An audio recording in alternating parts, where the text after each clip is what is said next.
Welcome to the IHDM, where business and humanity join hands. Hello guys, my name is Wright. I am the president and CEO of CDJ Enterprises, and we have this wonderful movement, humanitarian movement called the Ignite Human Development Movement, or for short, the IHDM. We call this the largest business/humanitarian movement that's ever been created. And this is my first time being on YouTube, and so I'm kind of getting new to the way YouTube works. And I'm going to kind of go into a little bit about who we are, and then I'm going to tell you about my story and kind of how I got here. So that's what I want to accomplish on this first video here, but I want to welcome you guys to our channel. And please like, share, subscribe, turn on that notifications button to all, and actually add some comments into the comment section. So I'm going to get more used to saying that all the time too, until where it is, it's just ingrained in my psyche here, right? And so anyway, again, thank you guys so much for being part of this. The Ignite Human Development Movement is a large humanitarian movement, worldwide humanitarian movement. And we're going to be, and our focus is helping nonprofits, schools, faith-based organizations, the general population and business owners to come in here and network, thrive together, fellowship, partnership, train, and all those types of things, right? And my next video is going to tell you more about the Ignite Human Development Movement and kind of how it got started and all that kind of stuff, right? And this video here is going to be about my story, so you guys can know who I am, and so I am a author of a book called Black Boy from the Barrio that came out in 2021, and it's volume 1 of my life story. I live here in Berkeley, California now, but I grew up about 250 miles southeast from here in a rural area, with a bunch of country towns out there, and I grew up in a small country town called Early Mart, California, and it's next to Delano, California. Delano, California is kind of historic because Cesar Chavez lived in Delano, and he started the whole UFW movement started in Delano. Robert F. Kennedy came and spoke at Delano, way back in the 60s. And so, it is some history there in Delano. We grew up in a small town about 7 miles north of Delano called Early Mart, California. Earlimart, Early Mart. And so, but anyway, but the first 14 years of my life, me, my 4 sisters and 2 brothers, I'm right in the middle. We grew up on an 80-acre ranch that my dad's boss owned. My dad worked for one of the largest farmers in the Central Valley, and who had thousands and thousands of acres, right?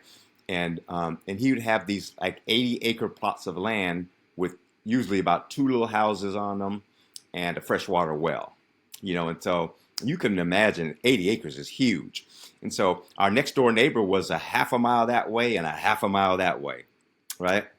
And so anyway, so the first 14 years of my life, I grew up on that, we call it Road 144, right? And so anyway, in the mid-'70s, my mom and dad, they bought a house in the big city of Early Mart, which was big to us, that's where we attended school, and so they purchased a house there, and it was really cool for us because we were kind of in the big city now, and so, but anyway, there's only 3,000 people there, 85% Mexican, and some other races there, Filipinos, of course you had Caucasians, Irish, you had Portuguese, the farmers and stuff like that. And just growing up, it was pretty cool, but it was a hood, right? And so, so anyway, so I grew up there. We had a lot of fun growing up and stuff. I got into sports, in grade school, junior high, and track, basketball, football, all those kind of things. But in high school, I really took a liking to basketball, and so anyway, Played on varsity basketball my last couple of years of high school. Ended up going 1 year to a junior college around in that area, to play 1 year college basketball. But I was also made the Kern County All-Star team in 1979. That's kind of my claim to fame, so to speak, for my high school days. But anyway, but my life changed drastically in 1979 when I met the woman of my dreams. She lived in about a town, you know, um, about 30 miles away, called Visalia, and I met her. My buddy talked me into getting on my motorcycle one night and going travel to Visalia because there was no girls in the early mart. At least they were all taken, right? So anyway, it's funny how life works, right? Because um, I did not want to go. It took him about 15 or 20 minutes to finally convince me to go there and cruise Mooney Boulevard. So that's what we did, and lo and behold, about an hour into cruising up and down the boulevard, back in the day where we used to cruise, you know, old school. I'm actually, kind of, telling my age here, but anyway, I'm proud of it. Anyway, so this was 1979, where we did cruising and stuff, and so anyway, about an hour into it, there's a truck going by the other way. I see a little hand getting waving, and we're like, whoa, okay, so. And sure enough, there was two um, young ladies stepped out of their truck, and one was whoever knew would be my future wife. Anyway, her name's Kim. And Kim was come from a different background from me. Come to find out, she's half Chinese, half Dutch, born in Canada, and her father was a prominent doctor down there, head of the whole Tulare County Medical Center, and her mother was a nursing professor at Fresno State. And so, but anyway, when I got off, me and my buddy Bobby, when I got off, we got off the motorcycle, and I started approaching Kim and Karen.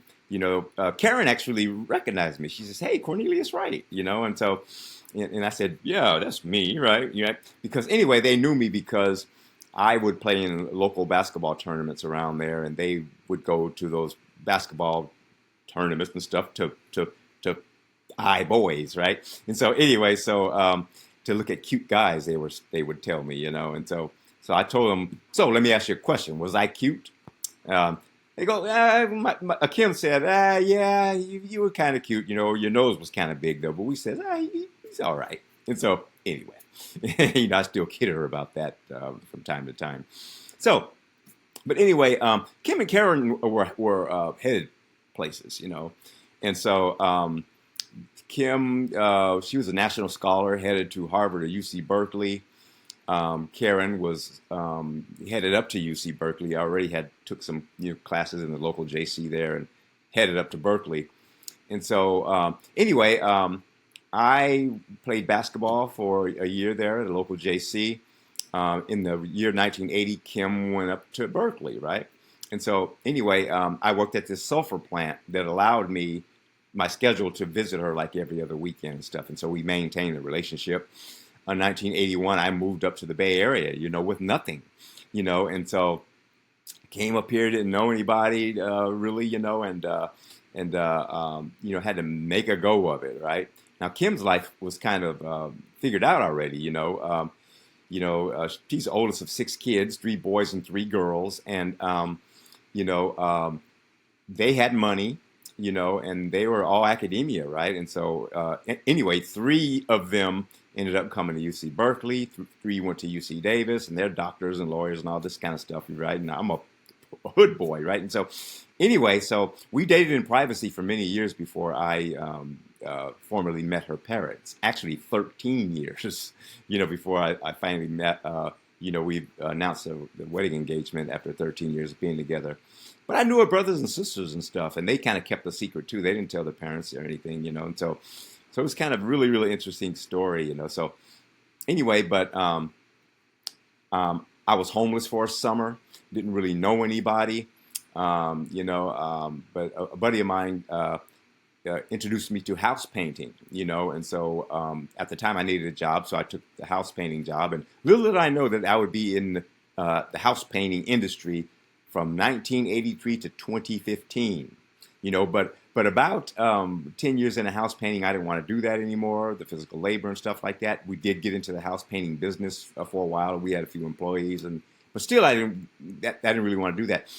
And so my painting partner at the time, I knew he was going to some kind of business meetings and things of that nature, and I realized he was going to some network marketing business meetings and stuff. And so I ended up getting into network marketing, and for many years. Actually, I spent 12 years, actually 15 years in the network marketing industry, learning a lot, guys. That really, really changed my life, and but I never made money at it. I would build a team and it would go down. I'd build a team and it would go down. I'd build a team and it would go down. But I wouldn't quit. Every year I'd build another team, but somehow it would manage to go away. But I was a big time dreamer. Still am a big time dreamer. And but just never could put that together. But looking back, I realized that was part of my journey. All the things and the people that I met and the skills that I attained, being in that industry, really, really helped me, especially with the things I'm doing today. And so that was just kind of a learning curve type of thing, right? And so anyway, but in 2015, things changed. I at 54 years old, I'm 64 now, but 54 years old, I decided to, still climbing ladders. I decided to, quit the painting business, and I started driving for Lyft. And that's when God and the universe started putting, into my mind what I was going to do with the second half of my life.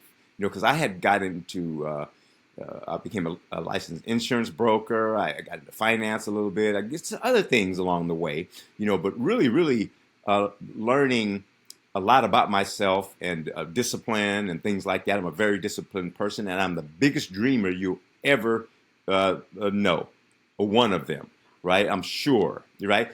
And so, and as you know more about this movement, this is why we call it the largest business / humanitarian movement ever created, right? We're building a parallel economic system in America and other parts of the world. That's how I dream, right? And so anyway, I'm a huge, huge dreamer. I throw that in there.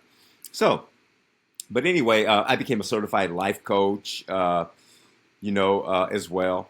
2015, I started driving for Lyft, and then I started writing the memoirs to my first book, which came out in 2021, Black Boy from the Barrio. It's volume 1.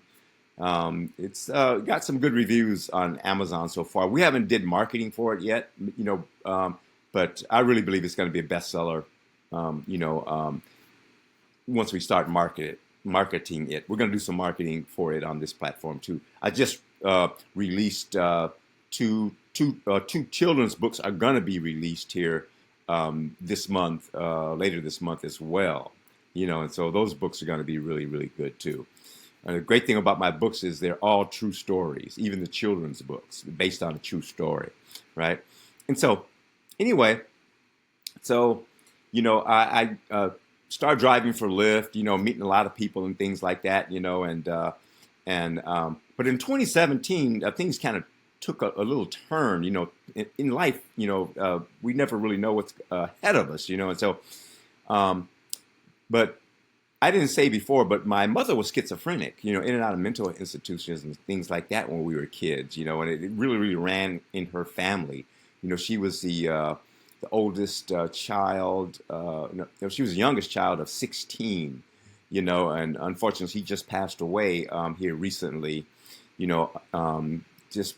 just had her 90th birthday, last month. And so anyway, but there's a lot of mental illness in her family. She had schizophrenia. And fortunately, none of us as kids got anything like the schizophrenia, However, about 6 out of us 7 kids have some kind of PTSD, OCD, generalized anxiety disorder like I have. I was diagnosed with generalized anxiety disorder in 2017. All of a sudden, I had trouble sleeping. I had trouble concentrating. I didn't really know what was going on. Former athlete and stuff with all these good habits and stuff like that. And anyway, I went to the doctor and he said, "Hey, Neil, you're very, very healthy, but you have some kind of anxiety going on, I think." I'm like, "Anxiety? What's that?" I started reading up on it a little bit and stuff like that. And, I thought this was something that happened to other people. You know how we think, it's like me, But I tell you guys, it was very humbling and it changed my life. And so, anyway, I started talking to people on Lyft, about what I was going through. I started going to therapy sessions. I got on some medication and stuff like that. I didn't think that kind of stuff would happen to me, but it did. Just really, really humbling and shows you that we're human, right? We're so much more, alike than we are different. And so anyway, whatever happens in my life, I like to help other people if I can share with that. Even in my 20s, I started experimenting with drugs a little bit, and I believe, really, really believe that I can help people that are on drugs, how to get off of those. And so whatever I use, the struggles that I have in my life, I can actually, talk to other people about. I think as humans, we have those kind of things. And I think we should share those with others to serve them and to help them and help them heal, right? And so I started talking to people when I was on Lyft, and I started talking about my mental health issues, because I was having really, really bad insomnia. I'd be up for 2 or 3 nights. And so it got really bad at one point, But once I was on Lyft and started talking to people, I never knew how, prominent this, this mental illness was, in our society, until there's a lot of young people I was talking to.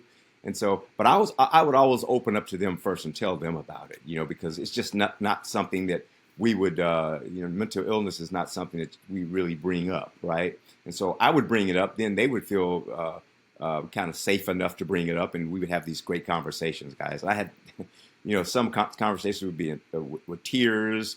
People would get out of my car. They thank me so much and say, "Neil, I never had a Lyft ride like this."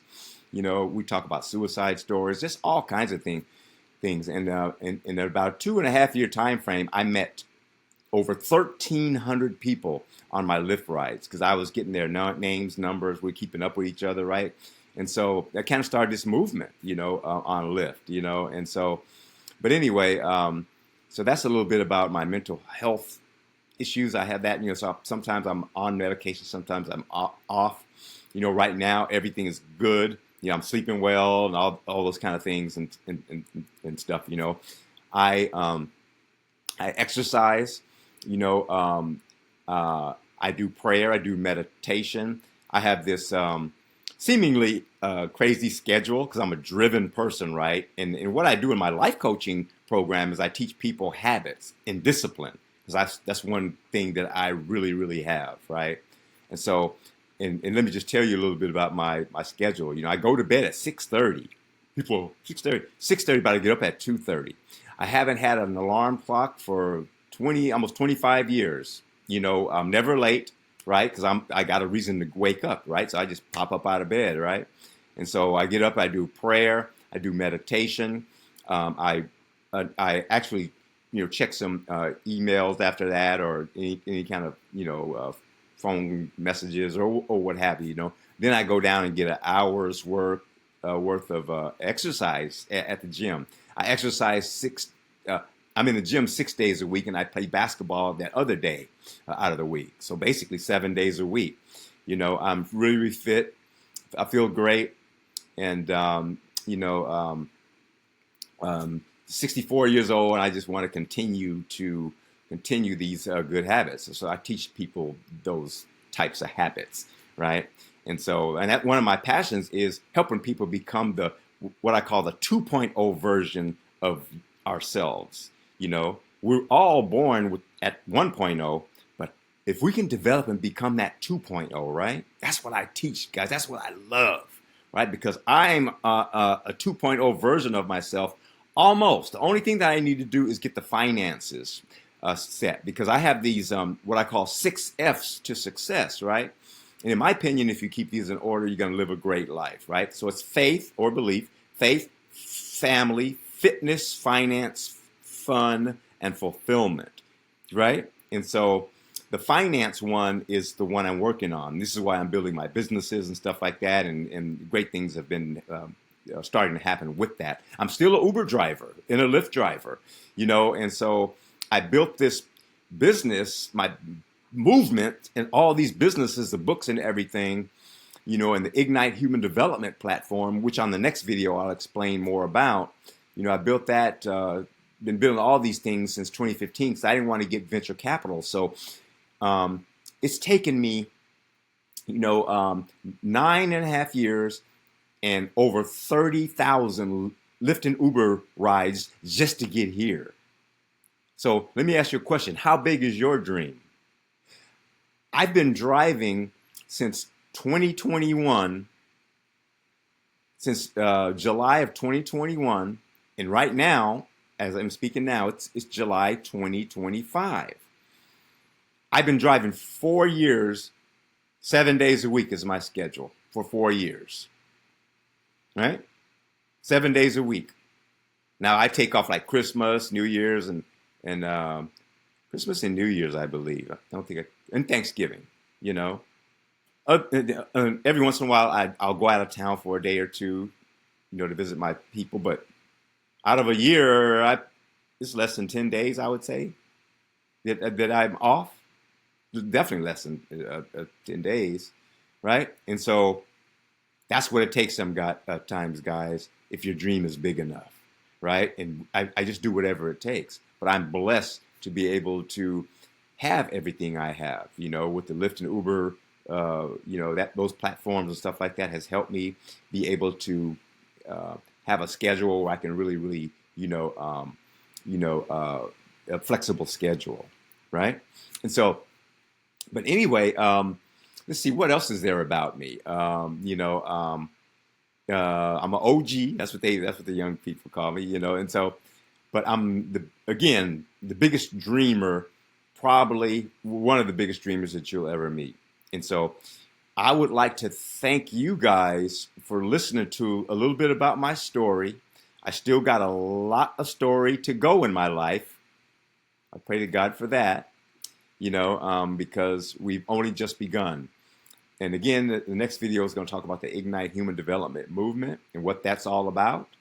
And it's just a special, special project. Again, like, share, subscribe, add your comments in the comments section, and turn those notifications on to all, right? Because YouTube will spread our love out to the universe, right? And this is how we're going to build this platform and get a lot of people joining this incredible movement ASAP. So with that said, guys, I covered a little bit about my story. I got a lot more story to go. Black Boy from the Barrio is that I just wrote is volume 1. It goes from birth until 10 years old. Volume 2 is going to go from 20 to 30. Volume 3 is going to go from 20 to 30. So on and so forth, right? I can write about 5 volumes right now. Whew. Time goes fast. Can't believe that. But anyway, so with that said, guys, I love you guys. Thank you so much for being a part of our channel, and reach out to me anytime, and just thank you so much for being part of this wonderful movement. Okay, we'll talk soon. And one of the things I like to say is, because I'm one of the most fired up type of fiery people that you'll ever meet as well, and sometimes I can't contain myself. And so on some of these videos, what I call the daily quote, my daily inspirational, motivational, funny, sometimes videos that you guys will be getting exposed to on a daily basis. As you will soon find out, one of the things that I kind of close up with is, I'm fired up. And I hope you are too. So with that, guys, have a wonderful day. Thank you so much for listening. Bye.